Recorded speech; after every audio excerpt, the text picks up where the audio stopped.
Hi everyone, I'm Dr. Gideon Kwok and we're here with AI Wellness TV. I'm known as the Lifestyle Architect and we're here at the Natural Food Products Expo here in Anaheim, California.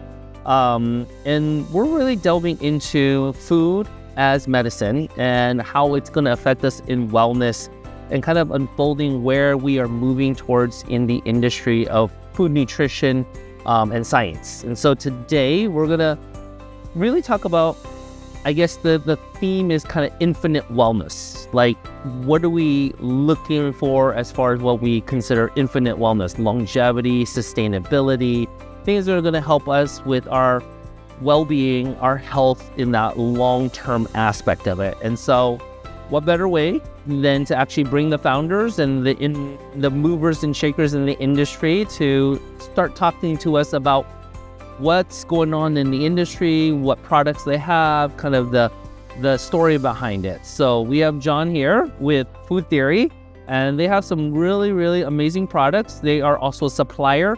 So if you're looking for supplies with regards to this, they have it all for you guys. But thanks, John, for coming in. Thank you for having me. It's great to do this. So tell us kind of about yourself, kind of about the company, and kind of give us a little history, because everybody loves history. So first thing is I come from just a suburb of Minneapolis, St. Paul, Hastings, Minnesota. I grew up on a farm, so we still farm today, about 1,000 acres. So I'm a farmer first. I spent about 20 years in the IT industry. Okay. Never thought I would be in agriculture long term. Never thought I would be in the food industry, and here I am. Here you are. How we got there is a little bit long story, but essentially when my father passed, I bought out our family farm operation and looked for ways that we could become more profitable, do things a little bit different. Like any second generation, I think, business, you just take a second look at things. Also, personally reflecting wellness.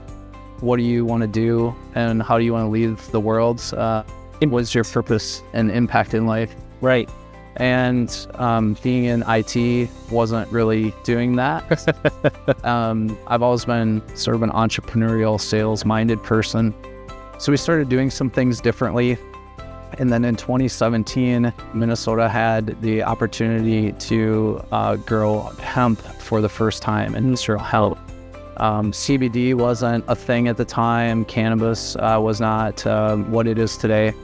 And I looked at that as an opportunity to start a company, be involved in food. So we started Minnesota Hemp Farms in 2017. Okay. And our goal was to sell bulk food and hemp food ingredients. I also thought it would be smart to start our own brand that would transcend outside of Minnesota. So we created the brand Field Theory. Okay.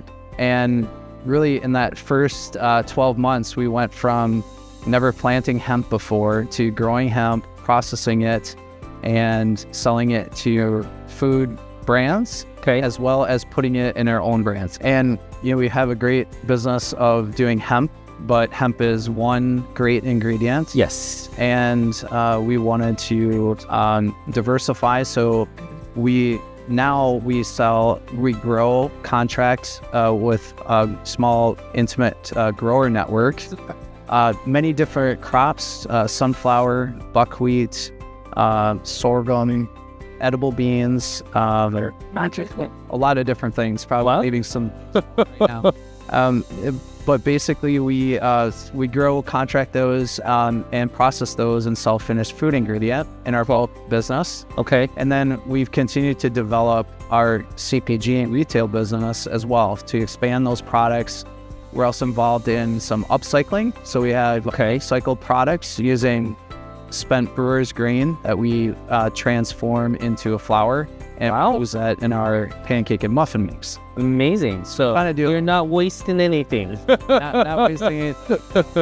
No. So I think, we're probably, we go to market now as Field Theory Foods. Okay. So if you go to fieldtheoryfoods.com, you'll see our bulk business as well as our retail. Okay. And what really makes us unique, I think, is We're focused on regenerative agriculture. Okay. I can speak to that because I farm. Right. And so I'm implementing those practices, and then we're bringing them through as much of the supply chain as we can. It's an aspirational thing. For those that don't even understand regenerative, because majority of us are not farmers, what do you mean by regenerative farming for those, so that the ones that really are environmental, really into this whole save the planet up to a certain point? I mean, I think this is important for them to understand what regenerative farming is and how it's going to impact and what it really means to the industry of food. I think that's a very good question, because it's very confusing because there isn't a finite definition. That's also one of the most beautiful things about it. It's not prescriptive. So if you think of sustainability, which generally people understand what that is, it's sustainability for the soil. Okay. So if you think of how can we make our soils better, right? There are millions and millions of microorganisms that live in our soil, and through excessive tillage, not having diversity in our crops. So we talk about crop rotation, right? In our area of the Midwest, it's a lot of corn and soybeans. Okay. And we go corn, we go soybeans, we go corn, we go soybeans. That's not really a crop rotation. Right. A good crop rotation is about 5 different crops. Oh. It gives diversity to the microorganisms that are in the soil. Okay. And it, through that practice alone, helps essentially regenerate without a lot of additional inputs. Okay. And there's different degrees of those things, but crop rotation and having the soil be able to repair itself and be well is essentially what regenerative agriculture is about. It's amazing, because a lot of people don't realize when you don't, go through these crops, you're not getting the right nutrients in, the right minerals, or a lot of the foods that we're eating are ending up risking in deficiency of nutritional content that it used to have. Correct. That aspect of it. Yeah, so most farms are applying commercial fertilizers. Right.